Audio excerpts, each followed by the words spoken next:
The FBI is the most sophisticated law enforcement agency in the world, pursuing the most dangerous criminals.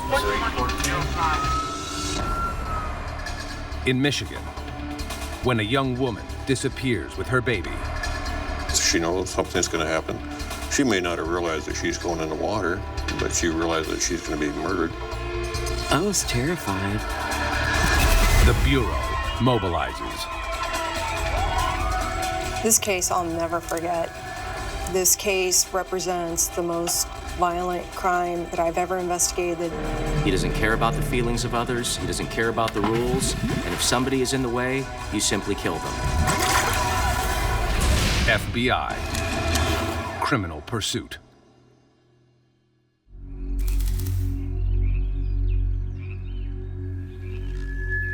It's the morning of August 8th, 1996. In the small rural community of Cedar Springs, Michigan.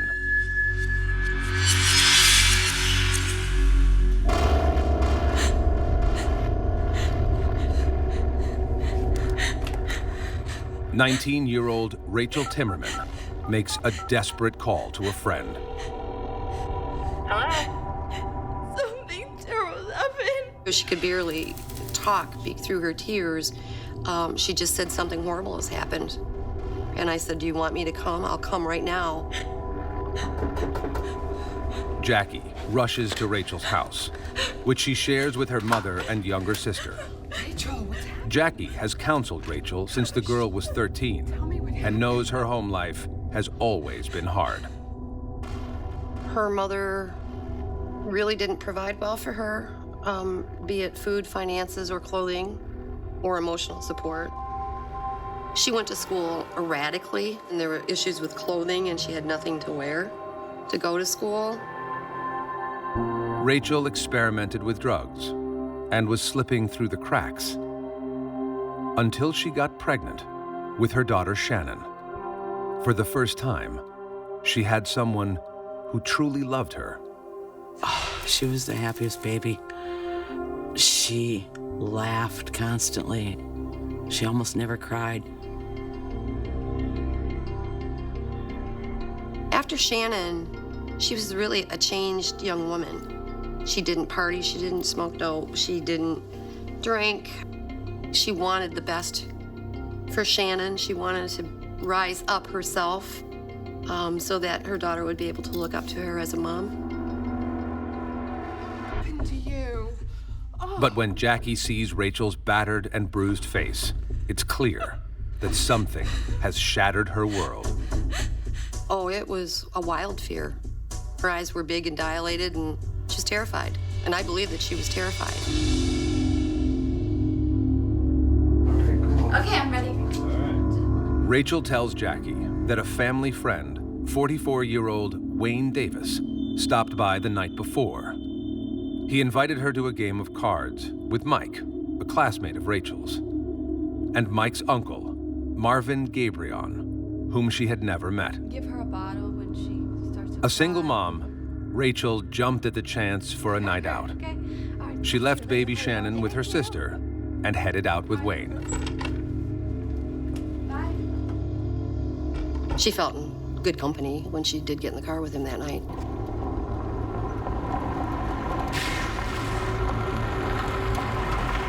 Rachel was anything but safe.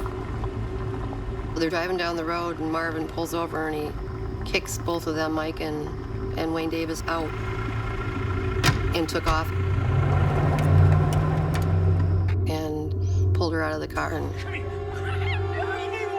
started trying to rape her.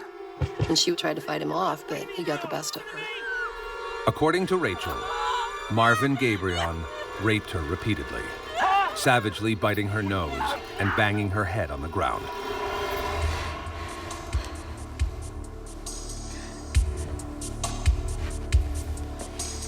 Now, Rachel doesn't know what to do. After consoling her, Jackie encourages Rachel to go to the hospital and report the rape. I did talk about justice and, if you don't report this, he's gonna do it, he'll do it again and again. She didn't value herself enough to think that her getting raped even mattered. Newaygo County Sheriff's Detective Sergeant Dave Babcock meets Rachel and Jackie at the hospital and takes Rachel's statement. She was afraid of him, and she made that very clear, and I certainly understood that, but at the same time, she wanted to press forward with charges. And on the way back, I said, you know, I'm really proud of you. She looked at me, I thought she was gonna deck me. And I said, what? And she got tears in her eyes, and she said, nobody's ever told me that before. Just broke my heart, you know?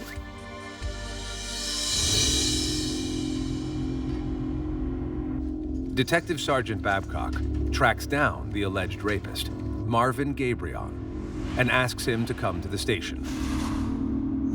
Gabri promises to show the following day, but doesn't. Instead, he faxes Babcock a 5-page detailed explanation of events.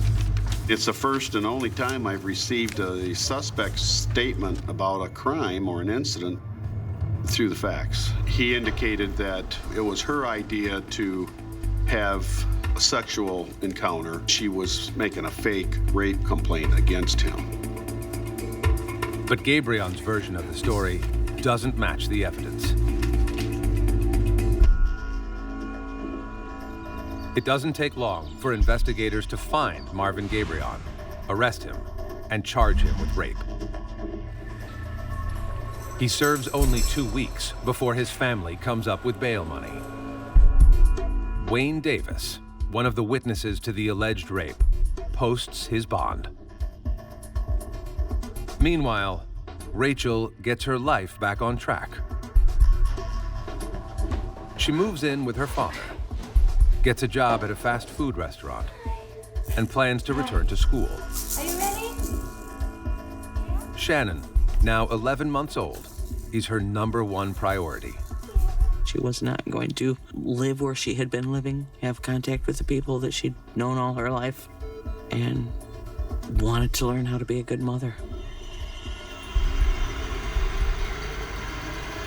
On June 3rd, 1997, 2 days before the rape trial is scheduled to begin, Rachel is upbeat. She tells her family she has a date with a guy she met at work. A really nice guy who wants her to bring the baby along. She was pretty excited about it. She fixed her hair. She said she'd be back later. All right, let's go.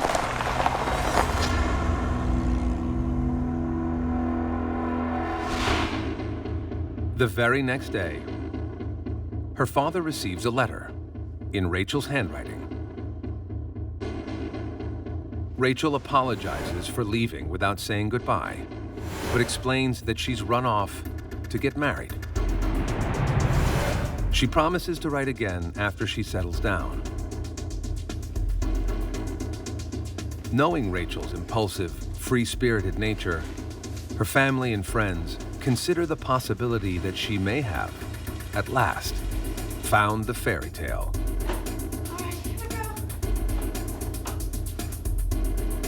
Maybe she did meet some nice guy and she just wanted to get away. You know, maybe she just wanted to get away from this whole rape thing and, you know, just take a break.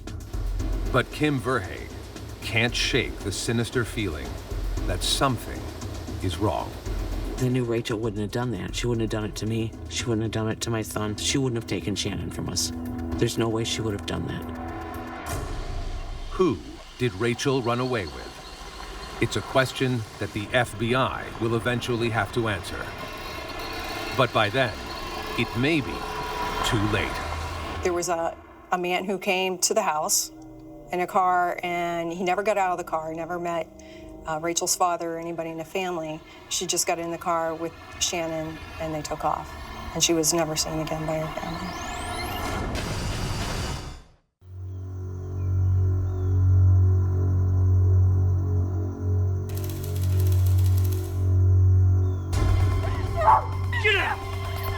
It's been 1 year since 19-year-old Rachel Timberman was brutally raped by Marvin Gabri.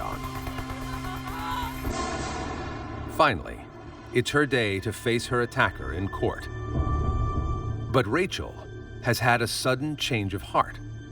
She sent her family a letter saying that she's run off with a mysterious guy she met at work and has taken her 11-month-old daughter, Shannon. She had said she'd met a nice guy. So I thought, well, maybe, maybe she did. Maybe she did. I was really hoping that for her.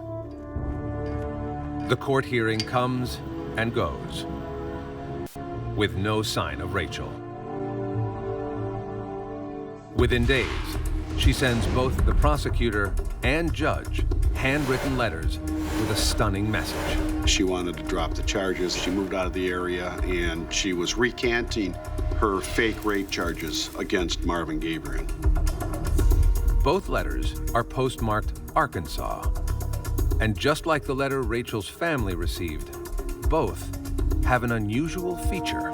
These envelopes that these letters came in weren't typical envelopes where you stick a stamp on with your thumb. They had a holographic stamp that was built into the envelope. So that's unusual. You don't see that all the time. Unable to locate Rachel, authorities dismiss the rape case against Gabri. On June 14th, Father's Day, and the day before baby Shannon's first birthday, the family receives another letter from Arkansas. In it, Rachel identifies the man she's with as Delbert and says he just got a job in Little Rock. She also says she's considering living in Arkansas forever. Kim Verhaeg can't believe it's true. Frantic with worry, she badgers Rachel's family with continual calls. I said, the letter, did it sound like her? Did it sound like Rachel had said this? Oh yeah, sounded just like Rachel.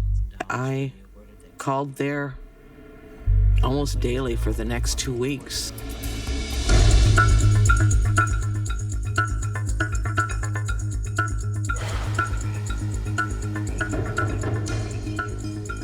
One month after Rachel's mystery date, Douglas Sorter and his son-in-law go fishing on Oxford Lake in rural Newaygo County. I've always called it a mud hole in the middle of the woods. There's no bottom in it. I've dropped 150-foot of anchor line in it and never quit going. Just as the men are launching their boat, they notice something unusual floating in the water. They paddle out to take a closer look. When we got around the edge, I could see a cement block on the outside of what we thought was a dummy. And I told Nathan, I said, man, I don't like this. 2 or 3 more paddles, and we was downwind of it, and the stench hit us, and both of us knew what we were seeing then. We knew it was dead guy, that's what we called it. We made the turn and started coming back, and I said to my son-in-law, I hope whoever did this isn't watching us. Douglas and his son-in-law race to their cabin to call 911.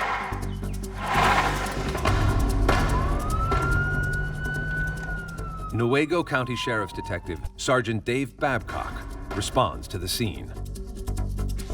He's soon joined by Michigan State Police Detective Sergeant Richard Miller. Obviously, it was a homicide. Quite evident was the body was also wrapped in duct tape around the eyes and the face.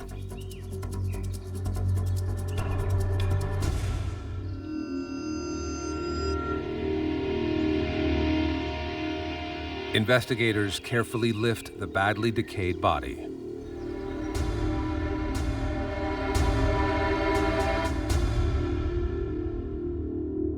And are able to retrieve fingerprints. The body is taken to the medical examiner, who determines that it is an adult female. She appears to have had several surgeries, including a C-section, and could be as old as 50. Her eyes and mouth were taped shut, her hands cuffed behind her back, and she was chained to 63 pounds of concrete blocks that are marked with red paint and secured by padlocks.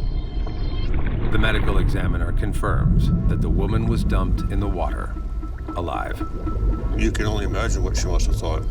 You know, this is her last moments on Earth. She knows something's going to happen. She may not have realized that she's going in the water, but she realized that she's going to be murdered. She must have been very lonely, extremely hopeless feeling. Kim Verhaeghe reads about the murder victim in the local paper and is immediately suspicious.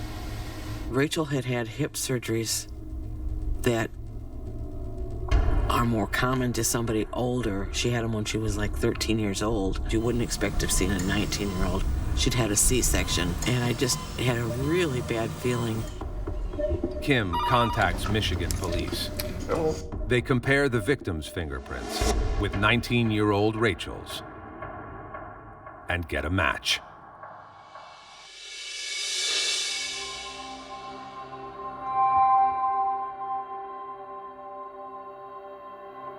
I think all of us were still in like shock and disbelief that this horrendous, horrible thing had happened to Rachel. It was hideous. It was a hideous thought. What's even more terrifying is that baby Shannon is still missing. Was she too callously murdered? Or could she still be alive somewhere? I didn't sleep. I didn't eat. I paced. I couldn't sit even. After a few days of this, I was just losing my mind, basically. And I have a friend who's a federal judge in another state. And I called her and asked her what to do. She made a few phone calls and called me back and said, Kim, call the FBI. Tell them you want to report a kidnapping and a homicide. Special Agent Roberta Gilligan is assigned to the case. A mother herself, she is worried about baby Shannon and knows the FBI's back is against the wall. Time is of the essence. So it's important to move quickly and get as many resources into the investigation as you can. And start following leads, find out who was Rachel with, and to develop a possible suspect and try to track that person down to see if they might have any information about the baby or anybody who was in contact with Rachel. 5 days after recovering Rachel's body, investigators conduct a more thorough search of the muddy lake.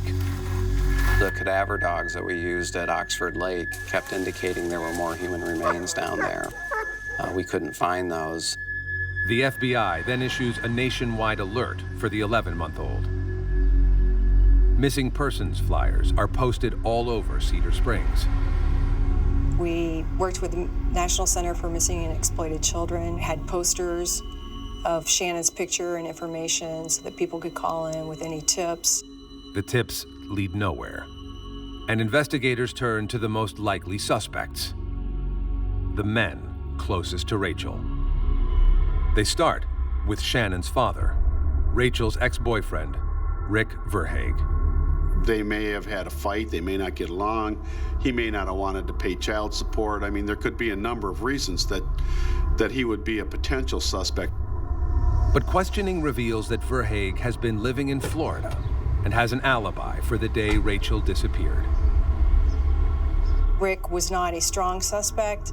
He had no motive, really. He had no anger or resentment towards Rachel. But there is one man who was angry with Rachel. Marvin Gabri, the man she accused of rape. In fact, agents soon learned that Gabri had threatened her to keep quiet at the time of the rape. You're not gonna tell anybody, are you? He told her he would kill her, but before he killed her, he would kill Shannon and make her watch. That's what he told her. Was Gabri true to his word? And if so, how is this connected to the man who took Rachel out on a date? Let's go. The search is about to lead investigators down a twisted trail of death that will yield more questions than answers.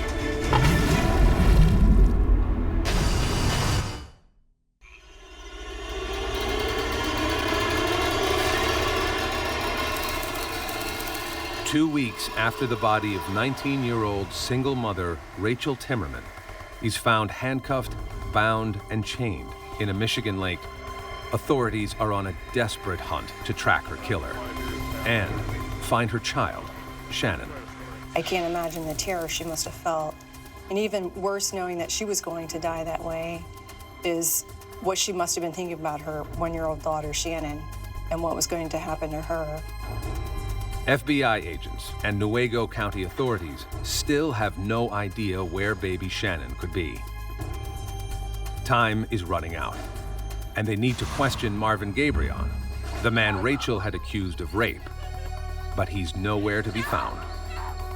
He was very mobile, so we just knew that we were going to have a hard time in locating this individual. Finally, authorities get a lead. A man named Gabriel is supposedly living in the predominantly Amish community of Altona.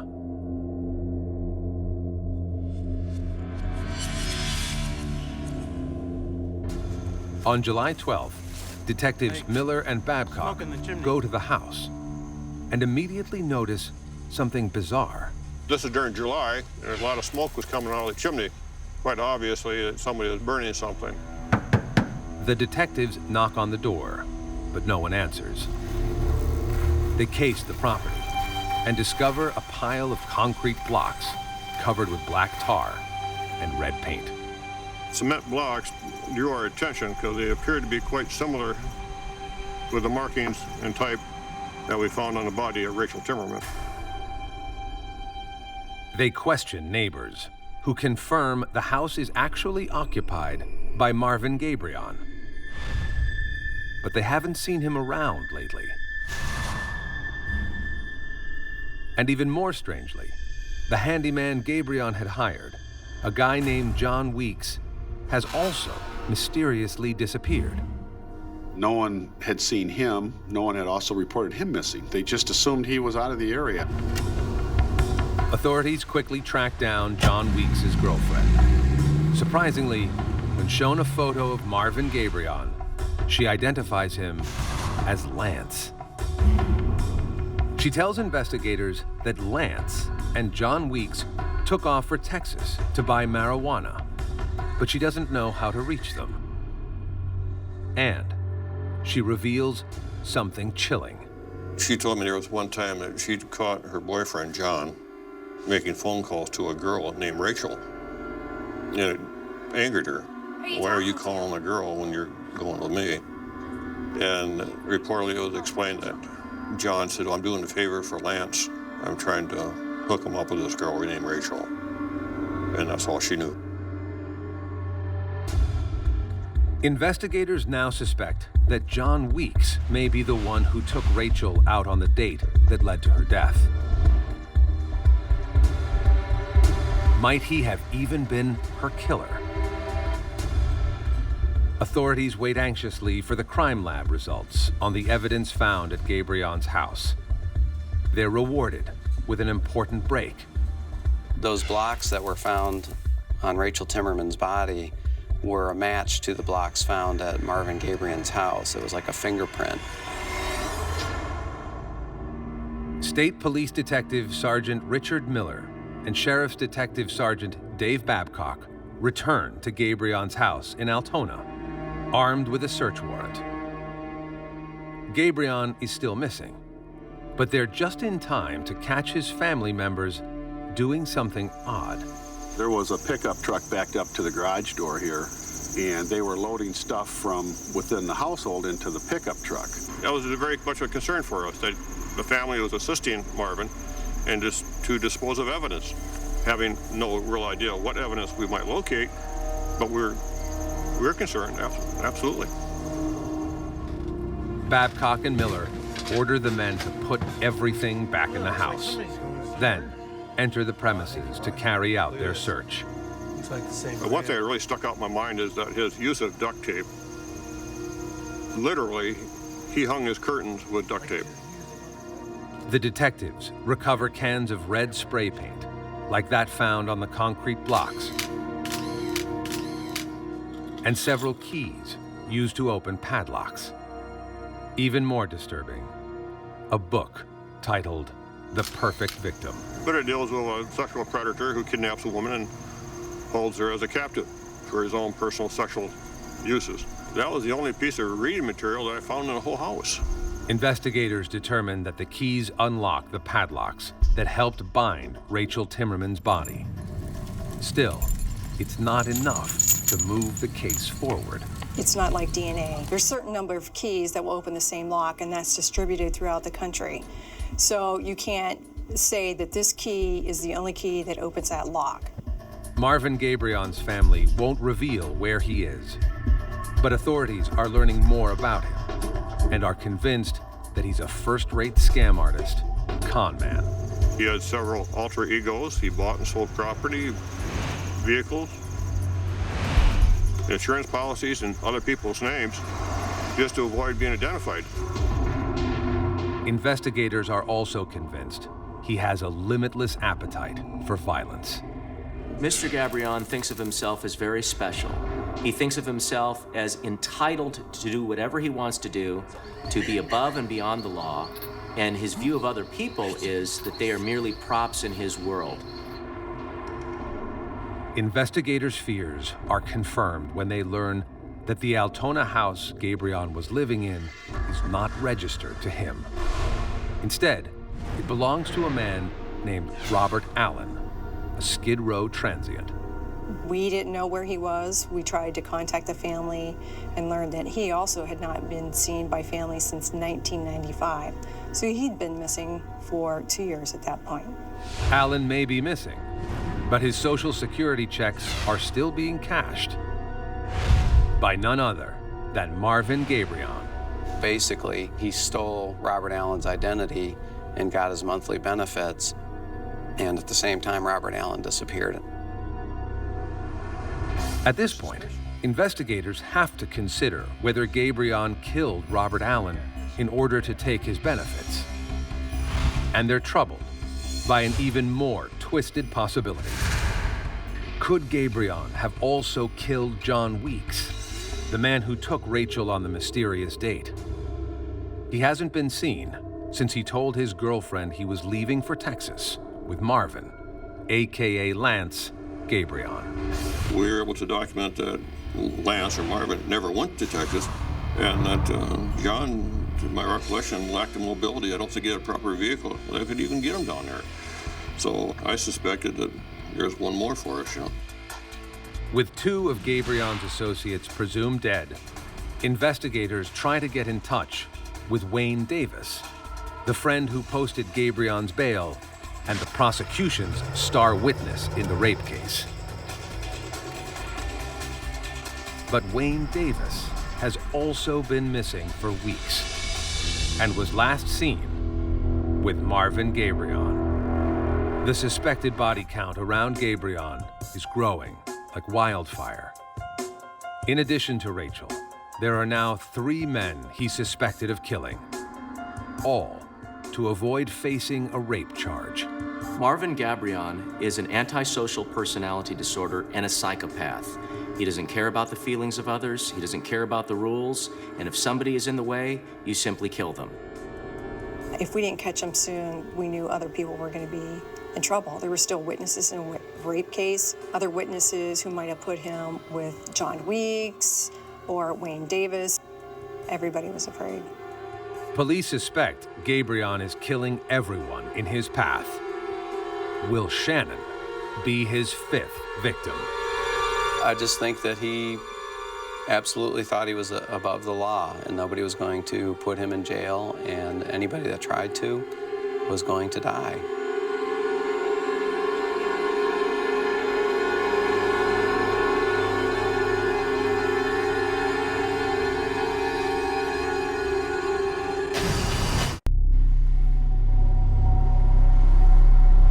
It's July 1997 in Cedar Springs, Michigan. And the FBI and local authorities suspect that Marvin Gabrion has killed up to 4 people to avoid going to trial for raping 19-year-old Rachel Timberman.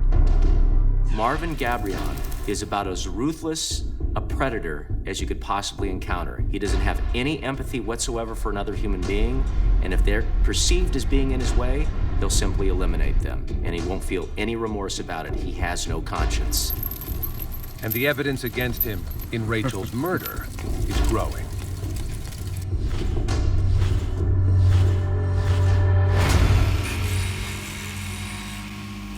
A neighbor of Gabrion's recalls a chilling incident days after Rachel disappeared.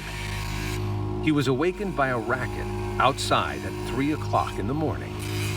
He said Marvin Gabri was grinding something off of an aluminum rowboat, and he said when Marvin got done doing that, he threw a length of chain and 3 cement blocks into the rowboat and left.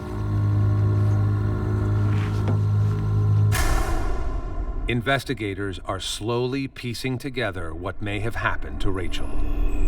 But they're left struggling with one critical loose end. Where is Rachel's daughter, Shannon? Everybody was still praying and hoping that somehow, some way, whoever had Shannon would, somebody had to have her. Rumors begin swirling around town that Shannon may still be alive, and that Gabrion might have sold her on the black market. He might have tried to do something else with the baby, give it to somebody, sell it, whatever. I mean, that was bandied around. The idea doesn't seem so far-fetched to Rachel's family and friends. Not very long prior to the rape, I was at Rachel's and she says, my mom knows somebody that wants to have a baby and he's willing to pay $25,000 for a baby. Rachel would never sell Shannon. But would Marvin Gabrion? I thought that was a possibility. I mean, why would you kill a baby in this situation? She can't testify. She doesn't know you. She couldn't talk. She just learned how to say grandma. The urgency to find Shannon grows even stronger after Gabrion's former landlord comes forward with some disturbing news. When Gabrion moved out, he left behind a collection of troubling photos. It was described that he had gone to great extent to collect a number of pre-pubescent female pictures of girls wearing underwear and scanty clothes. And it wasn't commercial pornography, but it showed his preference for children.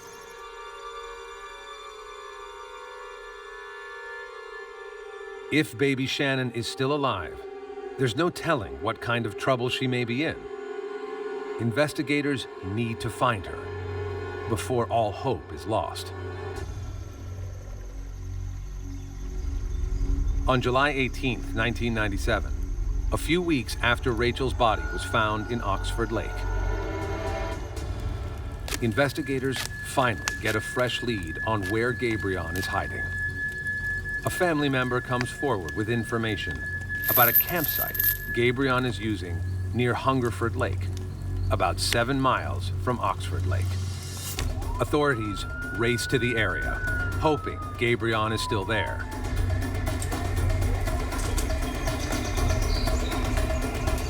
But when they arrive, Gabrion has already cleared out. Still, he has left behind critical evidence, including a barrette identified as Rachel's, baby bottle nipples, and the remnants of a disposable diaper. There's a little doubt in my mind the child was there. At that point in the investigation, there was hope in people's minds, in our minds as well. But Gabrion and baby Shannon have vanished once again. For 2 months, the FBI is stumped, until they get an anonymous tip from a man who has been funneling payments on a land deal to Gabrion. The man agrees to withhold the money, which he sends to a post office box in New York State, until agents can begin covert surveillance. Gabrion immediately notices the change. He was so anxious about getting the money sent to this post office box in New York, he made telephone contact. Where's my money? When's it going to be sent? On October 14th, 1997, dozens of FBI agents and a SWAT team, dressed in tactical gear and heavily armed, stake out the post office. As expected, around 11 a.m., agents see a man fitting Marvin Gabrion's description enter the post office. Gabrion has already slipped through their fingers for months. As agents get into position, they know that this time, they can't afford to let him get away.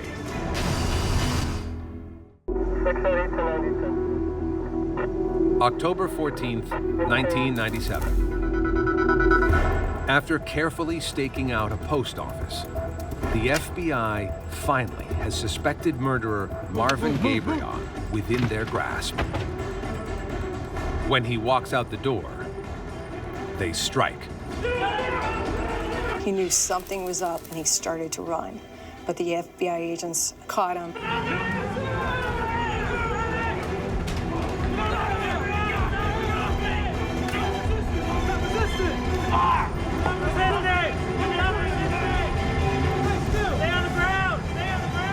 To this day, it's one of the best days of my career, knowing he was caught and he wasn't going to get out. Finally, Marvin Gabri is in custody. But will he reveal any information about baby Shannon? The investigators' hopes are short-lived. Gabri denies having anything to do with the baby's disappearance or her mother's murder, as well as the other victims. Yet though he refuses to cooperate with police, he has a rabid need to talk. Gabri begins writing to local papers and witnesses, even Rachel's family. One of the most horrible things about this case was how Marvin Gabri kept torturing Shannon's family and Rachel's family. He wrote many letters to Rachel's mother, and one of the letters was, it's your fault that Rachel's dead. You're gonna have to live the rest of your life picturing her sinking into that lake and the bubbles rising to the surface. I mean, he was relentless. Investigators encourage the family to write back, hoping it might prove to their advantage. The more a person communicates, the more tips, more clues they're going to give off. And that's what we were hoping for. And it was a way of us to try to get information, any kind of information that we could follow up to try to locate Shannon. Kim Verhaeg, the baby's paternal grandmother, offers to take the lead. I talked to the state police detective and said, you have got to do something to stop this person. And I said, if somebody needs to communicate with him, I will. Kim talks to Marvin on the phone repeatedly, asking him whether he sold 11-month-old Shannon on the black market or whether he murdered her. Finally, he slips up. I just said, you know, Marvin, tell me what you think. Do you think Shannon is in that lake? And he perked right up, and he got real adamant. He says, no, she is not in that lake. I know for a fact she's not in that lake. And I think in that little moment, he forgot himself and told the truth. At the same time, several inmates come forward and offer a different version to Gabrion's claim. They started goading him about, why did you kill the baby? You know, why did you kill that baby? What did that baby ever do to you? At one point, Marvin finally cracked under the goading, and he said, I couldn't hang on to baby Shannon. I had to get rid of her, so I threw her in the lake.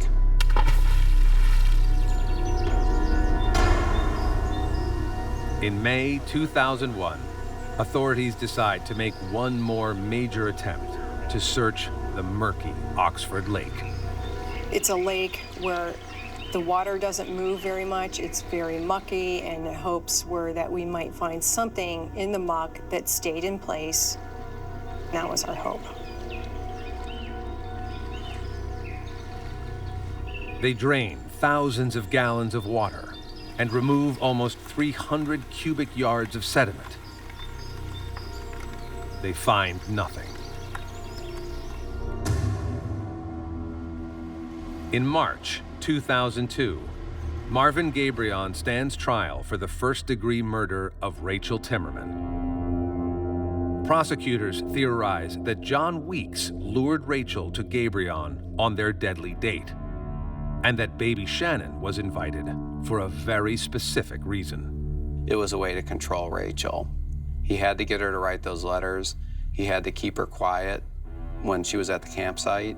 And the mother's going to do a lot of things to try and save her baby. The jury finds Marvin Gabri guilty and sentences him to death. The sentence is later commuted to life in prison without parole.